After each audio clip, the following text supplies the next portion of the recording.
జగన్మోహన్ రెడ్డి గారు ఎలా వస్తున్నారు ఈ విషయం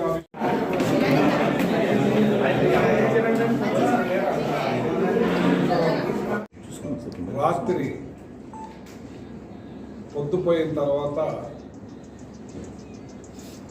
ఎస్ఐ గారు ఫ్రెండ్ మాట్లాడుకున్న సంభాషణ అంతా కూడా విన్నాను. 2-3 సార్లు విన్నాను.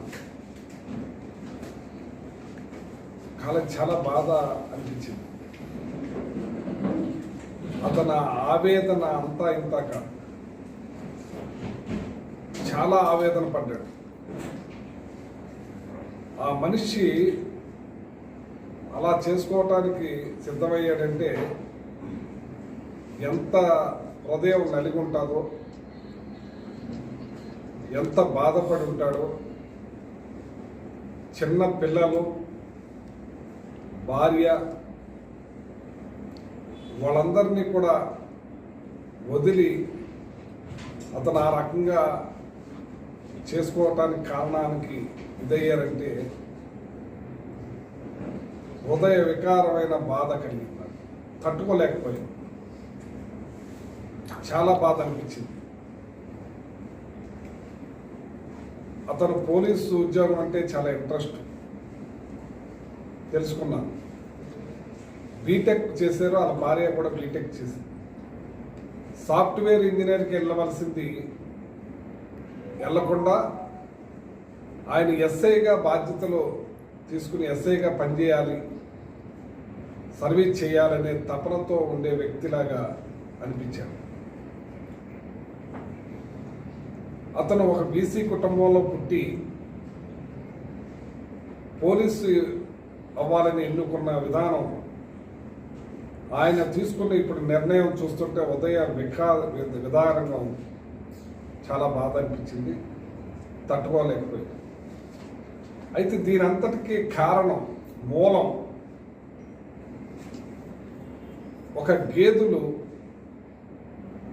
ఫామ్ పెట్టుకున్నారు.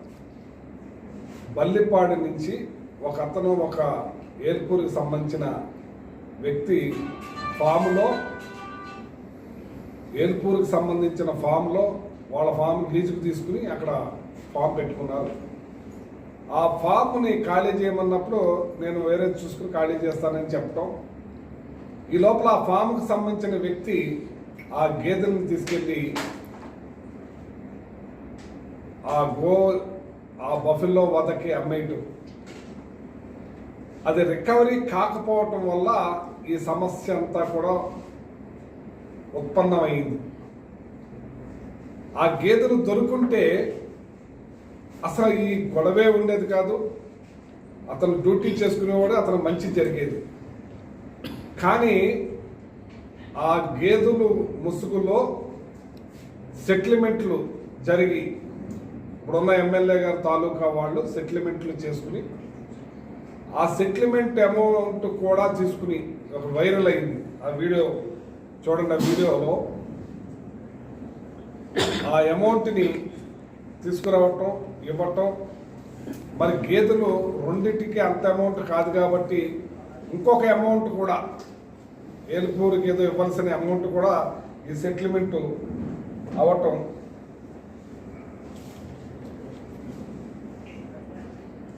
చూడండి.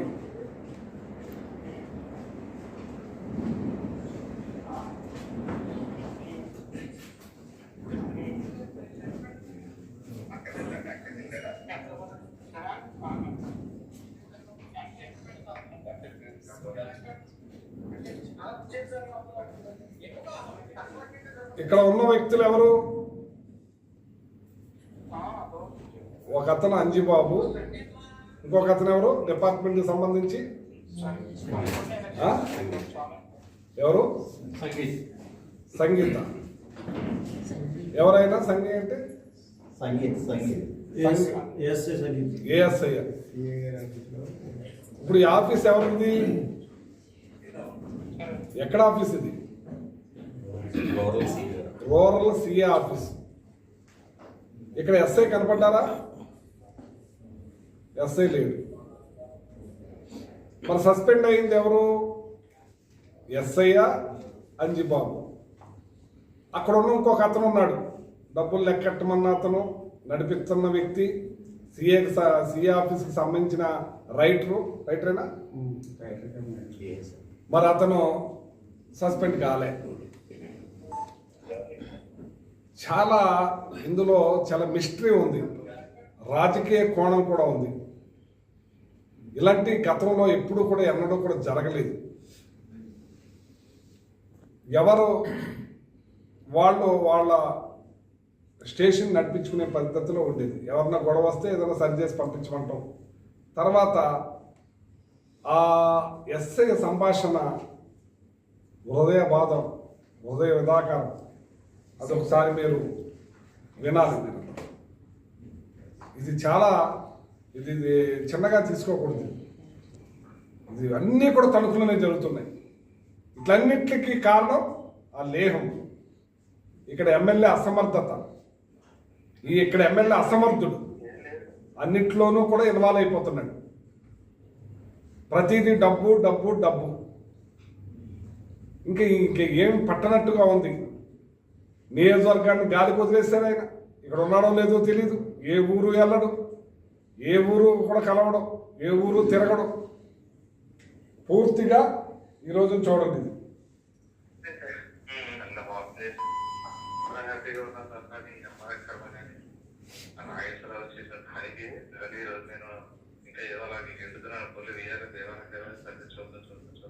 అని చెప్పండి బాబా కృష్ణ వారి గారికి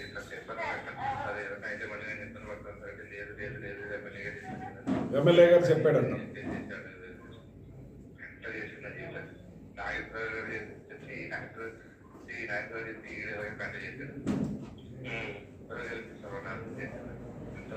ఎవరిద్దరు?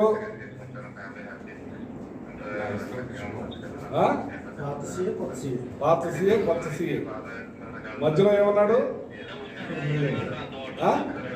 ఎమ్మెల్యే.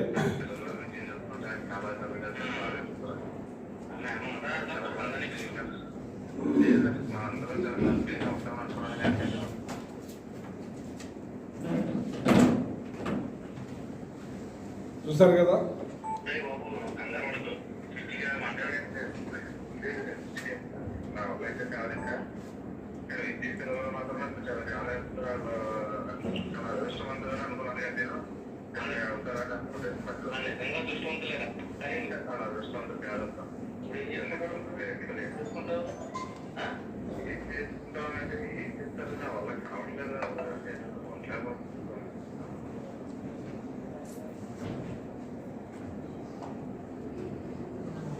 ఇది పరిస్థితి. ఆ ఎస్ఐ బాధ అంటే కళ్ళంట నీళ్ళు వస్తున్నాయి. కానీ ఇక్కడ కర్కశంగా, దుర్మార్గంగా, ప్రాణాలంటే లెక్కలేదు. సెటిల్మెంట్ ఎవరు చేశారు? ఫస్ట్ ఎక్కడ జరిగింది? తెలుగుదేశం వాళ్ళలో, ఊర్లో తెలుగుదేశం వాళ్ళతో. తర్వాత సిఏ, రూరల్ సిఏ ఆఫీసు చుట్టుకున్నది.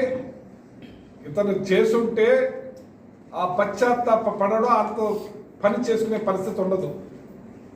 కానీ సంబంధం లేని వ్యక్తిని ఇరికించి,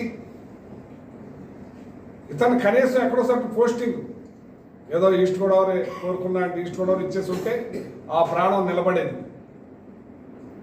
ఇవాళ డిఐజీ గారి పేరు చెప్తున్నాడు, ఇద్దరు సీఎల్ పేరు చెప్తున్నాడు, ఎమ్మెల్యే గారు.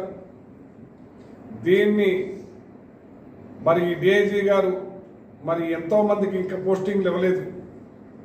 సిఏలు విఆర్లో ఉన్నారు, ఎస్ఐలు విఆర్లో ఉన్నారు. వాళ్ళని బాధ వర్ణాతీతంగా ఉందనేది నేను తెలుసుకున్నాను రాత్రి నుంచి పొద్దున లోపల. ఇటువంటి పరిస్థితి రాకూడదు, ఇటువంటి పరిస్థితి ఎవరికి ఉండకూడదు, ఎవరిని బాధ పెట్టకూడదు. ఇవాళ మనకు డ్యూటీ అవసరం, లా అండ్ ఆర్డర్ అవసరం.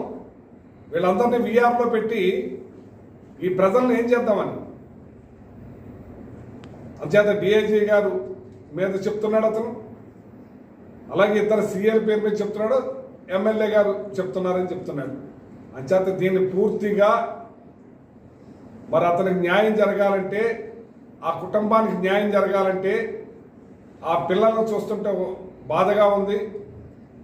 అతను ఎంత బాధపడుతున్నాడో పిల్లలు భార్య గురించి ఆవేదన చెందుతున్నాడు. నేను చెయ్యని పనికి నన్ను బలి చేశారు, నన్ను ఇరికించారని చెప్పి అతను బాధపడుతున్నాడు. చాలా ఆవేదన చెంది మరి ఆయన ఈ కారణం తీసుకున్నందుకు చాలా బాధగా ఉంది. అంచేత వెంటనే దీని మీద సిట్ ఎంక్వైరీ కానీ ఇంకా ఏదైనా జ్యుడిషియల్ ఎంక్వైరీ కానీ దీన్ని క్లియర్గా వెలికి తీయవలసిన బాధ్యత ఉంది. ఎంచేతంటే ఇక్కడ జరుగుతున్న అన్యాయం ఎంత కాదు తణుకులో.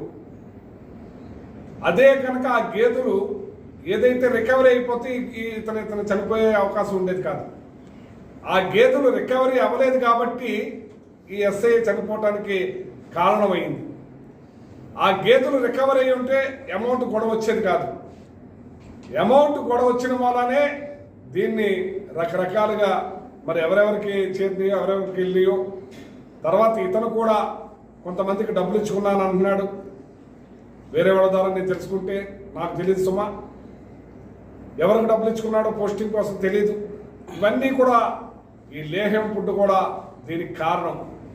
ఈ ఎమ్మెల్యే అన్న అతను దాన్ని బంద్ చేపించి దాన్ని మూపిస్తే ఈ గేదెలు దొంగతనాలు ఆగిపోతాయి.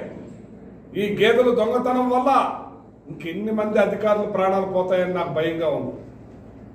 అధికారులు నలిగిపోతున్నారు, అధికారుల్ని బలవంతంగా చేపిస్తున్నారు, అధికారులు ప్రాణాలు పోతానికి ఈ రాజకీయ నాయకులు కారణం అవుతున్నారు. దాని అంతటికీ కారణం లేహ్యం ఫుడ్. మీకేంటి ఇంట్రెస్ట్? మీకు అందులో మీ స్వార్థం లేకపోతే మీకు ఈ రకంగా ఈ అన్యాయాలు జరుగుతుంటే చూస్తూ మీరు పైచాచిక ఆనందం పొందుతున్నారు, డబ్బులు పొందాలని చూస్తున్నారు. ఇది ఇమీడియట్లీ తణుకు సంస్కృతిని కాదు. ఇది ప్రశాంతమైన తణుకుని ఈ రకంగా పాడు చేస్తున్నాడు ఈ ఎమ్మెల్యే. ఈ ఎమ్మెల్యే మీద వెంటనే మరి ఇటువంటి ఆపకపోతే ఈ ఎంక్వైరీ చేసి దోషుల్ని కఠినంగా శిక్షించాలి, అంత పెద్దవారైనా సరే. అంచేత ఎంక్వైరీ ఖచ్చితంగా జరగాలని చెప్పి నేను కోరుతున్నాను. ఆ కుటుంబం తలుచుకుంటుంటేనే బాధేస్తుంది. రాత్రంతా నిద్రపోలేదు, చాలా బాధ అనిపించింది. అతను మాటలయ్యి నీదప్పుడు అతని ఫ్రెండ్ ఓదారుస్తూ ఇతను ఇంక నేను ఉండలేనంటాం, ఎందుకు ఇబ్బందులు పెడుతున్నారని చెప్పి నేను కోరుతా ఉన్నాను. ఎవరు బతుకులు వాళ్ళు బతకనివ్వండి, ఎవరు పనులు వాళ్ళు చేయనివ్వండి. వాళ్ళ పనులు వాళ్ళు చేయనిస్తే ఈ గొడవ ఉండేది కాదు. ఈ సెటిల్మెంట్లు చేయమని చెప్పింది, ప్రోత్సహించింది రాజకీయంగా. అందులో రాజకీయ ప్రమేయం కనపడుతుంది అక్కడ. అంచేత వెంటనే దీని మీద ఎంక్వైరీ చేయాలి. ఆ ఎంక్వైరీ మరి షిట్ అయినా జ్యుడిషియల్ ఎంక్వైరీ అయినా ఇంకా వేరే ఏదైనా పెద్ద ఎంక్వైరీ చేసి దీన్ని ఎంతటి పెద్దవారినైనా సరే వెలికి తీసి మరొక్క అధికారి ఇలాంటి పని చేయకుండా ఇలా బలి కాకుండా ఉండే విధంగా చూడాలని చెప్పి నేను కోరుతున్నాను, డిమాండ్ చేస్తున్నాను వైఎస్ఆర్సీపీ పార్టీ తరఫున.